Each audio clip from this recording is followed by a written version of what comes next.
Palabra y vida. Con el padre Manuel Horta, desde Sevilla.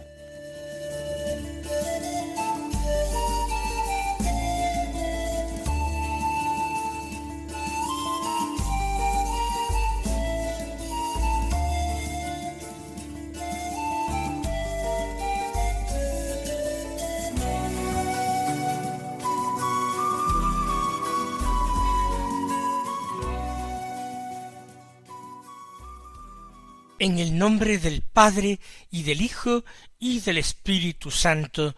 Amén. Alabados sean Jesús y María.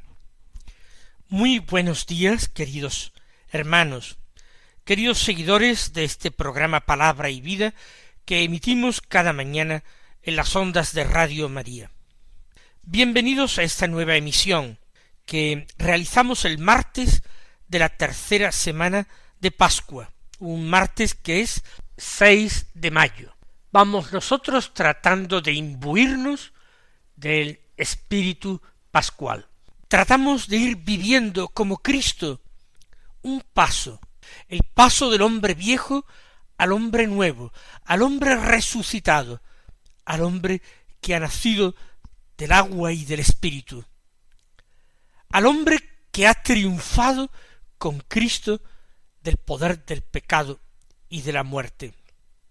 Nosotros aclamamos a nuestro Redentor, a nuestro Salvador.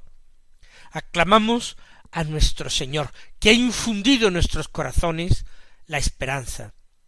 Aclamamos al Señor que nos permite ya empezar a gustar la realidad de la salvación. Él que nos ha sentado ya con Él mismo en el cielo. En esperanza estamos salvados. En esperanza triunfamos con Cristo. Vamos a continuar pidiendo gracias, gracias de acción, gracias para poder seguir practicando el Evangelio, viviendo las virtudes. Para esto, nada mejor que meditar cada mañana la palabra de Dios y permitir que la fuerza de esta palabra sea nuestra propia fuerza. La lectura del Evangelio de la Misa es de San Juan y del capítulo 6, que ya habíamos comenzado los anteriores días. Los versículos 30 al 35 que dicen así: En aquel tiempo el gentío dijo a Jesús: ¿Y qué signo haces tú para que veamos y creamos en ti? ¿Cuál es tu obra? Nuestros padres comieron el maná en el desierto, como está escrito: pan del cielo les dio a comer. Jesús les replicó: en verdad os digo, no fue Moisés quien os dio pan del cielo, sino que es mi Padre el que os da el verdadero pan del cielo. Porque el pan de Dios es el que baja del cielo y da vida al mundo. Entonces le dijeron: Señor, danos siempre de este pan. Jesús les contestó: Yo soy el pan de vida. El que viene a mí no tendrá hambre, y el que cree en mí no tendrá sed jamás. Recordemos, Jesús está en Cafarnaúm, donde ha sido encontrado por la multitud, por el gentío, dice el evangelista, que le busca.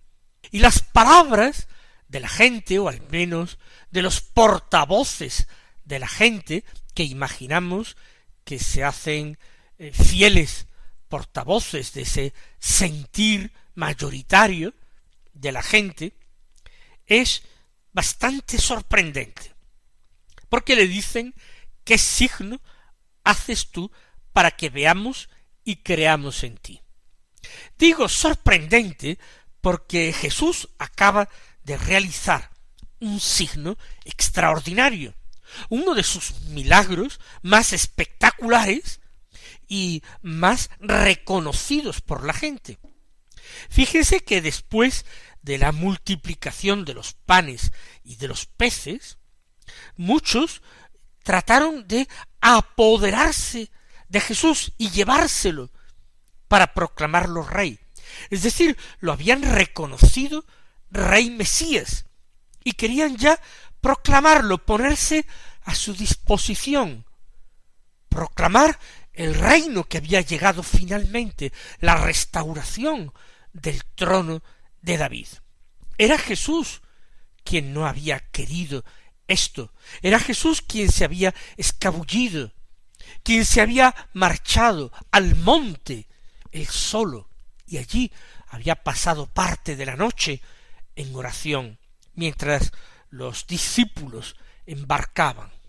Por eso llama la atención poderosamente que ellos pregunten: ¿y qué signo haces tú para que veamos y creamos en ti?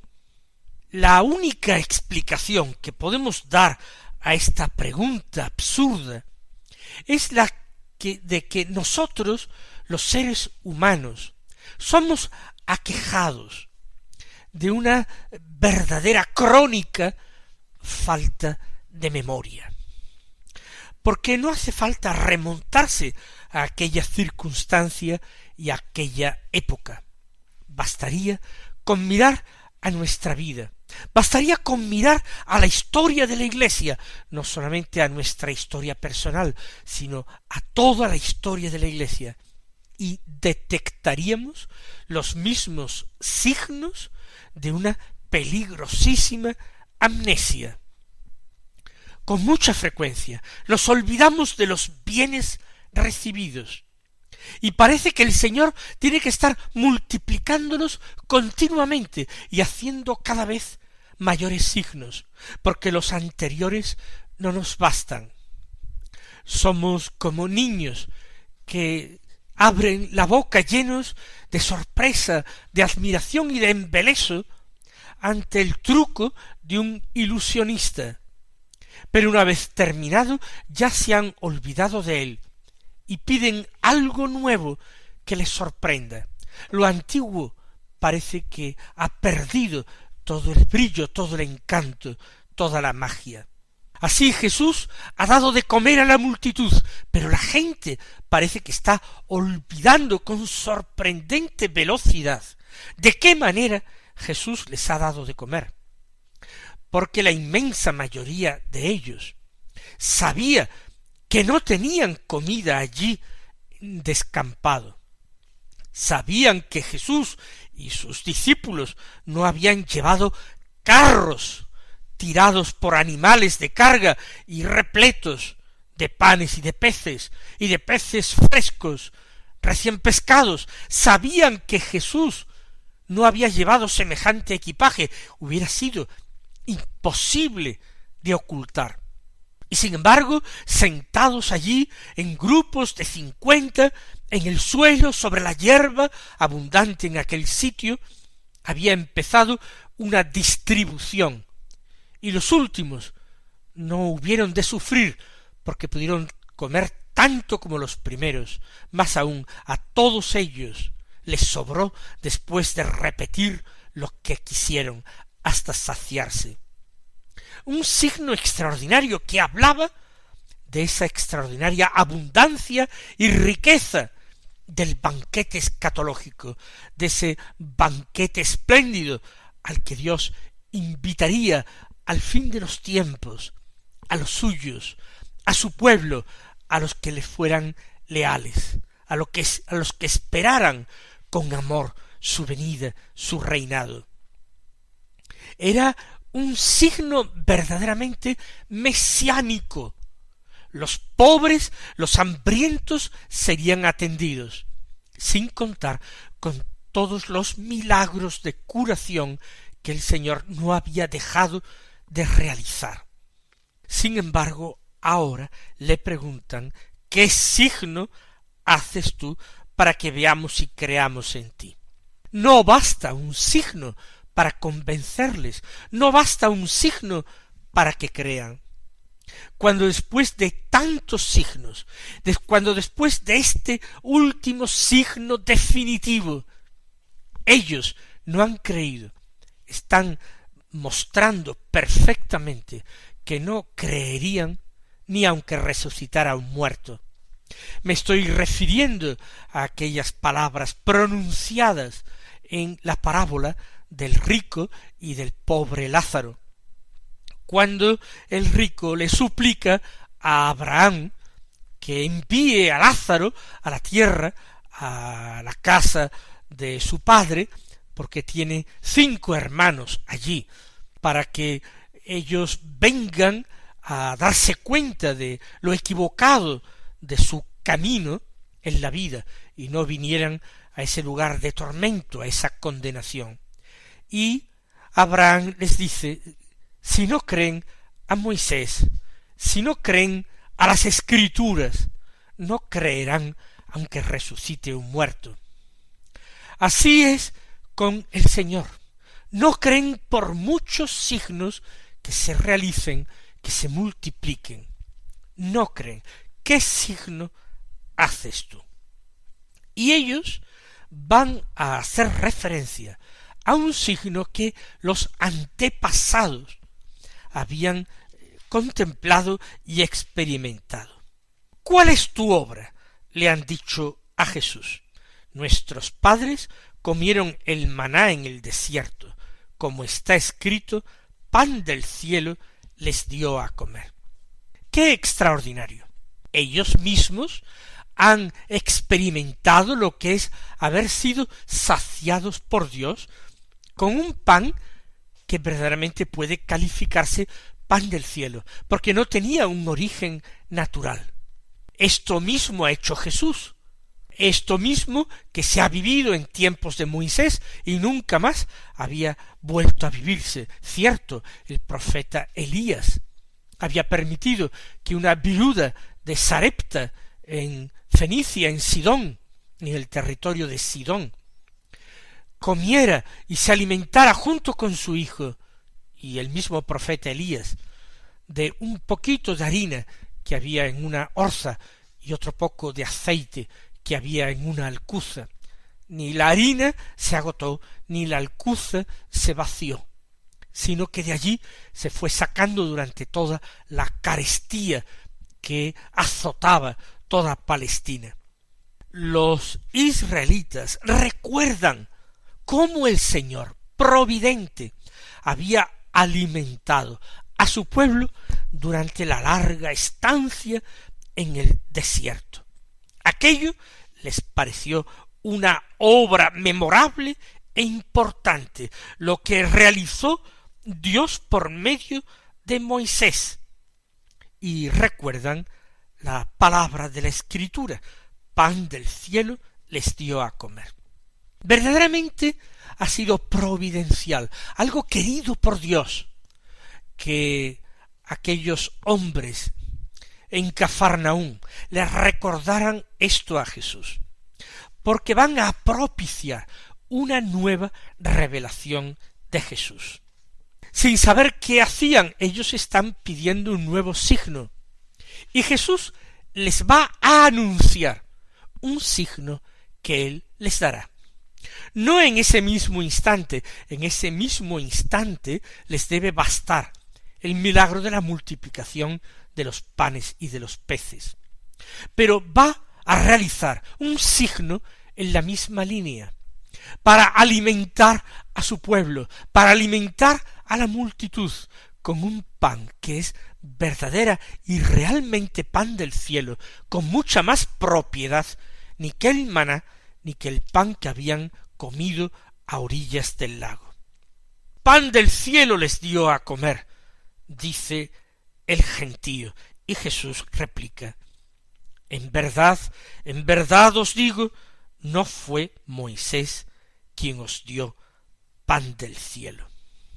El Señor va a contraponer el formidable milagro obrado por mediación de Moisés y el que él realizaría en la Eucaristía. Un milagro que sería sólo perceptible para quienes tuvieran fe. No es un milagro para hacer que los no creyentes crean, con argumentos que sean verdaderamente tumbativos, argumentos irrefutables. Nada hay en este mundo material, aunque sea violando las leyes de la naturaleza y las leyes de la causalidad, nada hay que pueda verdaderamente despertar la fe de un hombre que, por los motivos que sea, no quiere creer.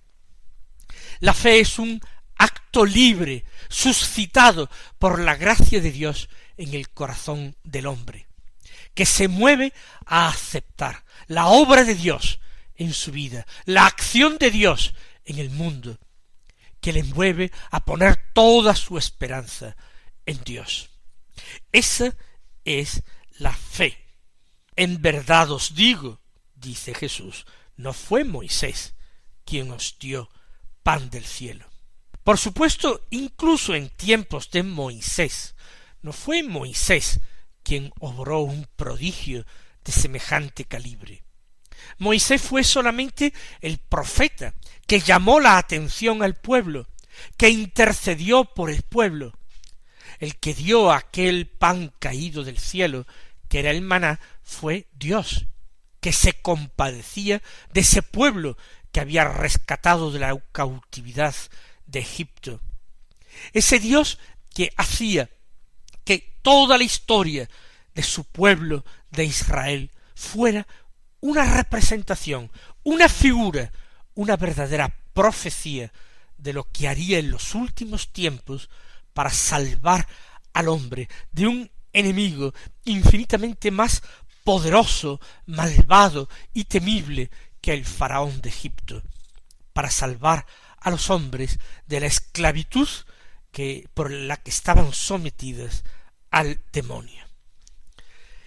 No fue Moisés quien os dio el verdadero pan del cielo, sino que es mi Padre el que os da el verdadero pan del cielo. Ahora Jesús está hablando en presente. El que os da el verdadero pan del cielo, porque Jesús es ya él mismo pan del cielo. Él mismo es ya el alimento para la fe de su pueblo. Es mi Padre el que os da el verdadero pan del cielo. Hace falta que estos hombres pasen de esa mentalidad cosística, naturalística, pasen a una visión de fe. Sin ella son incapaces de entender nada, de comprender nada. Ellos tienen que pasar del signo a la realidad significada por el signo. El signo fue el pan que se multiplicaba, los peces que igualmente se multiplicaban. La realidad es Jesús, alimento para su pueblo, alimento que se multiplicará un día para su pueblo. Es mi Padre el que os da el verdadero pan del cielo. Porque, añade, el pan de Dios es el que baja del cielo y da vida al mundo. Examinemos esa frase. ¿Quién es el que baja del cielo y puede dar vida al mundo? La respuesta, bastante clara, es Jesús mismo. Jesús es el que ha bajado del cielo por la encarnación. Es Dios mismo que se ha hecho hombre por amor a los hombres. Él es el que ha bajado del cielo y es Él el que da vida al mundo. El Señor lo va a afirmar en el Evangelio de San Juan en distintos momentos. Yo soy el camino, la verdad y la vida, dice Jesús. También Jesús dirá, yo soy el pan de vida. Ya hablando más claramente, un poco más adelante en este discurso de Cafarnaún, discurso que llamamos el discurso del pan de vida o discurso eucarístico en Cafarnaún. Porque el Señor, como vamos a ir viendo poco a poco en la lectura de este capítulo 6 de San Juan, va a ir haciendo comprender a los hombres el misterio que revelaría más tarde el misterio de la Eucaristía. Los apóstoles y discípulos en aquel momento no le comprendieron, como tampoco le comprendió la gente. Pero cuando los discípulos vivieron lo que el Señor instituyó en la última cena, y luego, asistidos por la gracia de contemplar a Jesús resucitado, posteriormente confortados con el Espíritu Santo que venido sobre ellos se infundió en Pentecostés, entonces comprendieron perfectamente aquellas palabras que Jesús había pronunciado tiempo atrás en Cafarnaúm. El pan de Dios es el que baja del cielo y da vida al mundo. Es decir, soy yo, podría decir Jesús. Pero la gente no lo entiende. Hasta aquí no le podemos reprochar. En este momento era todavía absolutamente imposible comprender a fondo de lo que estaba hablando Jesús. La gente empieza con desconfianza, la gente empieza pidiendo un signo para que veamos y creamos. La gente empieza pidiendo que les aclaren cuál es la obra de Jesús, como si no hubiera emprendido ninguna. Pero ahora le dicen: Señor, danos siempre de este pan. La petición es santa, la petición es justa.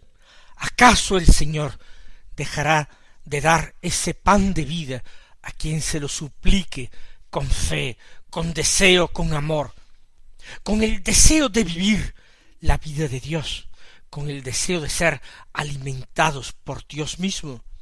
No, Dios no negará cosas buenas a quienes se las pidan. El Señor no negará el Espíritu prometido a quien se lo suplique. Lo que ocurre es que la gente dice todavía de una manera carnal aquello. La gente pide de una manera todavía terrenal, carente de fe: Señor, danos siempre de este pan.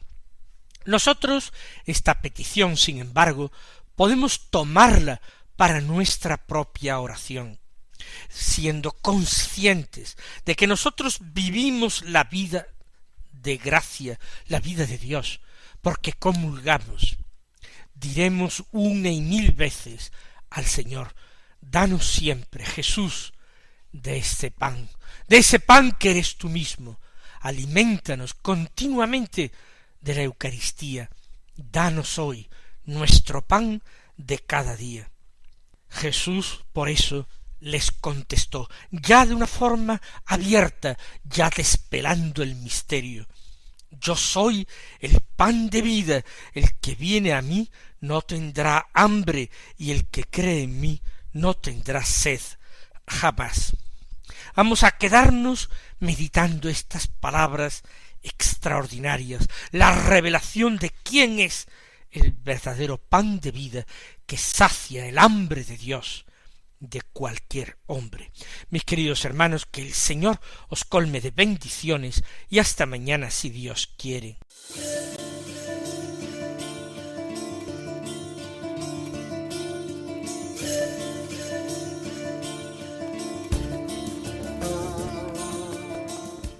Han escuchado en Radio María Palabra y Vida, un programa que dirige el Padre Manuel Horta.